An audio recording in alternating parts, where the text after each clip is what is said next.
کو دیکھا رشک کی نظر سے کہ ان کو دولت دی گئی، ان کو فلاں دیا گیا، میں تو بہت پیچھے رہ گیا. قد حقر ما آتاہ اللہ، اس نے اللہ کی عطا کو حقیر جانا. وہ میاں انہیں دولت دی گئی ہے، رب نے تجھے اپنا قرآن عطا کیا، تو پھر جو ہے وہ تو حقیر تو نہیں ہے، تجھے تو اعلیٰ چیز عطا کر دی گئی ہے.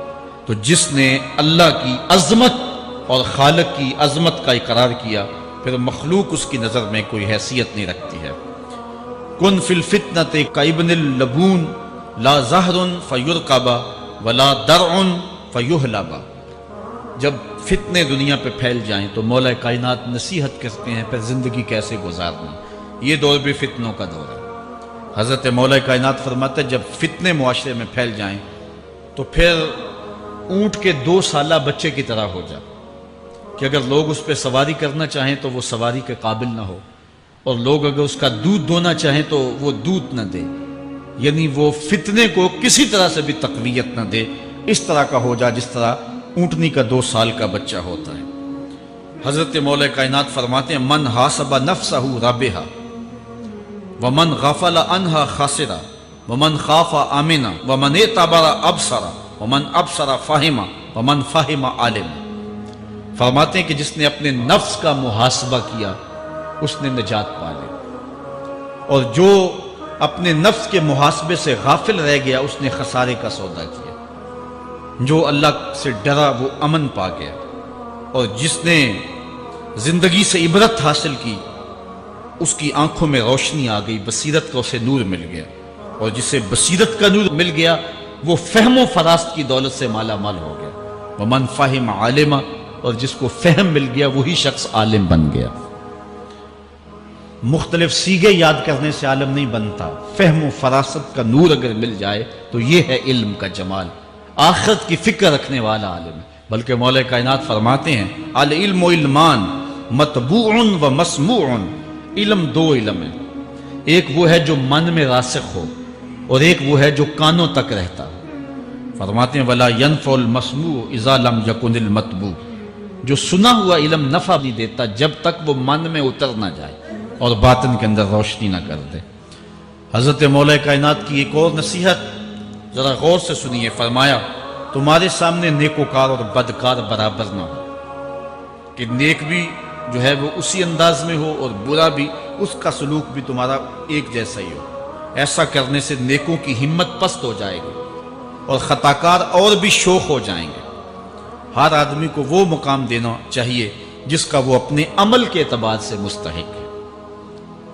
اصل خرابی ہوئی تب ہے ہمارے آراس میں، ہماری محافل نعت میں، ہماری مجالس میں وہ لوگ مہمان خصوصی بنے جن کے پاس دولت زیادہ تھی، چاہے کردار کے لحاظ سے وہ کتنے ہی پست کیوں نہ ہو، اور جن کے پاس دولت نہیں ہے چاہے وہ کردار کے اعتبار سے جتنے مرضی بلند کیوں نہیں ہے، انہیں عزت کی مسند پہ نہیں بٹھایا گیا. میں نے اپنی ان آنکھوں سے گجرانوالہ کے ایک اسٹیج پہ دیکھا کہ ایک محفل نعت تھی اور ایک بوڑھا شخص سفید ریش، وہ اسٹیج پہ شوق میں کہ میں نعت خانوں کو قریب سے دیکھوں، وہ آ کے بیٹھ گیا، اور منتظمین نے جو ہے وہ سیکورٹی کو حکم دیا اس بابے کو اٹھاؤ اور اس کو جو ہے وہ نیچے کرو. یعنی لوگوں کی قدر و منزلت ان کے دولت کے قد کے مطابق کی جاتی. جو کل شراب خانے میں مہمان خصوصی تھا آج وہ محفل نعت میں مہمان خصوصی ہے. جو جتنا بڑا ڈاکو ہے اتنا ہی بڑا جو ہے وہ عزت پاتا ہے. کیوں؟ دین میں تو عزت ان کو ہونی چاہیے جو دیندار. ان اکرمکم عند اللہ اتقاکم. جو سب سے زیادہ متقی ہوگا اللہ کے نزدیک وہی عزت والا ہوگا. تو ایک بندے کو دنیا میں بھی عزت ہے اور مصلی اور محراب اور جو ہے وہ عرس اور پیر خانے میں بھی اس کو عزت ہے، تو پھر یہ حوصلہ شکنی ہے تقوی والوں کی. حضرت مولا کائنات فرماتے ہیں اور خطا کار اور بھی شوخ ہو جائے گا. بلکہ ہم نے جو انداز اختیار کیا ہوا ہے، ایک شعر پڑھتے ہیں ہمارے نعت خاں کہ چلو دربار نبی میں چلیں، کھوٹے سکے بھی جہاں پہ چلتے ہیں. اور پھر جو ہے وہ سارے لوگ نوٹ پھینک رہے ہوتے ہیں. شرابی بھی نوٹ پھینک رہا ہے، جوا کھیلنے والا بھی پھینک رہا ہے، جس نے رشوت سے پیسے کمائے وہ بھی پھینک رہے ہیں اور خوش ہو رہے ہیں کہ کھوٹے سکے بھی وہاں چلتے ہیں. جبکہ ان اللہ طیب ولا یقبل الا الطیب. حدیث میں آتا ہے اللہ فرماتا ہے کہ اللہ طیب ہے اور پاکیزہ کے علاوہ قبول ہی نہیں کرتا. من غش فلیس منا، جو ملاوٹ کرے وہ ہم سے نہیں ہے. اور یہاں کھوٹے سکے بھی چلائے جا رہے ہیں، اور پھر جتنے بھی کھوٹے سکے ہیں وہ نوٹ پھینک رہے اور ایسے ایسے پھینک رہے اور خوش ہو رہے ہیں کہ یہ تو کچھ بھی نہیں ہے. حرام سے کمائے، حلال طریقے سے کمائے، جس طریقے سے کمائے کوئی فرق نہیں پڑتا. نہیں، حضرت مولا کائنات نے زندگی کے گر سکھائے. فرماتے ہیں کہ نیکوکار اور بدکار تمہاری نظروں میں برابر نہ ہو. ایسا کرنے سے نیکوں کی ہمت پست ہو جائے گی اور خطاکار اور بھی شوق اور گناہ میں دلیر ہو جائیں گے. ہر آدمی کو وہ مقام دو جو عمل کے اعتبار سے اس کا مقام بنتا ہے. لیکن اس دور کے اندر تو جو حال ہو گیا ہے، بلکہ حضرت مولا کائنات اس بات کو پہلے بھام کے ارشاد فرمایا، لوگوں کا عجیب حال ہے. بدکاری کو اعلیٰ نسب کا نشان سمجھتے ہیں اور پاک دامنی کو تعجب خیال کرتے ہیں. گویا اسلام کے لباس کو الٹا پہن لیا ہے لوگوں. جو رخ سیدھا ہونا چاہیے تھا اس کو الٹا کر دیا، جو الٹا ہونا چاہیے اس کو سیدھا کر دیا. حضرت مولا کائنات کا ایک اور قول بھی سنیے، تھوڑا سا شک بھی دین بگاڑ دیتا ہے. دین کے اندر شک نہیں کرنا چاہیے. دین جو ہے وہ یقین کا نام ہے.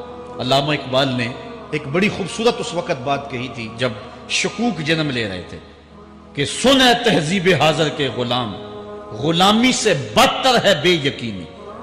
غلامی سے بدتر ہے بے یقینی. آج بے یقینی پھیلا دی گئی ہے معاشرے کے اندر، اور قوم جو ہے وہ بالکل جو ہے وہ یقین کی اس دولت پہ جو ہے وہ قانے نہیں ہے. اور فرمایا مولا کائنات نے تھوڑا سا شک بھی دین بگاڑ دیتا ہے. اور پھر دوسرا قول بھی سنیے، تھوڑی سی دنیا بھی آخرت برباد کر دیتی. یہاں دنیا سے مراد کیا ہے؟ دولت، کاروبار نہیں. چیز دنیا از خدا غافل بدن. مرشد اقبال رومی کہتے ہیں دنیا کیا ہے؟ خدا سے غافل ہونا. خدا سے غافل جو شے کر دے، وہ دولت ہو، وہ کاروبار ہو، وہ بیوی ہو، وہ بچے ہوں، وہ دنیا ہے. اور دنیا تھوڑی بھی ہو آخرت کی بربادی کا سبب. حضرت مولا کائنات فرماتے ہیں پرہیزگاری کے سوا علم درست نہیں ہوتا اور طمع کی موجودگی میں دین سلامت نہیں رہ سکتا. اگر میرے اندر لالچ ہے تو میں یہاں ممبر پہ بیٹھ کے حق نہیں بول سکتا. اگر میرے اندر لالچ ہے تو میں اسمبلی میں بیٹھ کے حق نہیں بول سکتا. جب طمع ہو تو پھر دین سلامت نہیں ہوتا، اور جب طمع نہ ہو تو بندہ سولی پہ چڑھ کے بھی حق نہیں بولتا. دوواں گلاں وچوں 10 درویشاں میرے حضور کی بلاد دوواں گلاں وچوں 10 درویشاں انہوں کیڑی گل کو کہیں ممکن ہوا کہیں واجب، کہیں ممکن ہوا کہیں واجب، کہیں فانی کہیں بقا دیکھا، کہیں فانی کہیں بقا دیکھا. یار کو ہم نے جا بجا دیکھا، یار کو ہم نے جا بجا دیکھا. کہیں وہ بادشاہ تخت نشین، کہیں وہ بادشاہ تخت نشین، کہیں کاسا لیے گدا دیکھا. یار کو ہم نے جا بجا دیکھا. کہیں ظاہر کہیں چھپا دیکھا، کہیں ظاہر کہیں چھپا دیکھا. یار کو ہم نے جا بجا دیکھا. کہیں وہ در لباس معشوقاں، کہیں وہ در لباس معشوقاں، برسر ناز اور اذاں دیکھا، برسر ناز اور اذاں دیکھا. یار کو ہم نے جا بجا دیکھا. کہیں ظاہر کہیں چھپا دیکھا، کہیں ظاہر کہیں چھپا دیکھا.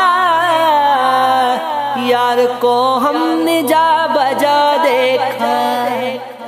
کہیں عاشق نیاز کی صورت، کہیں عاشق نیاز کی صورت، سینہ پھر یاں ہو دل جلا دیکھا، سینہ پھر یاں ہو دل جلا دیکھا.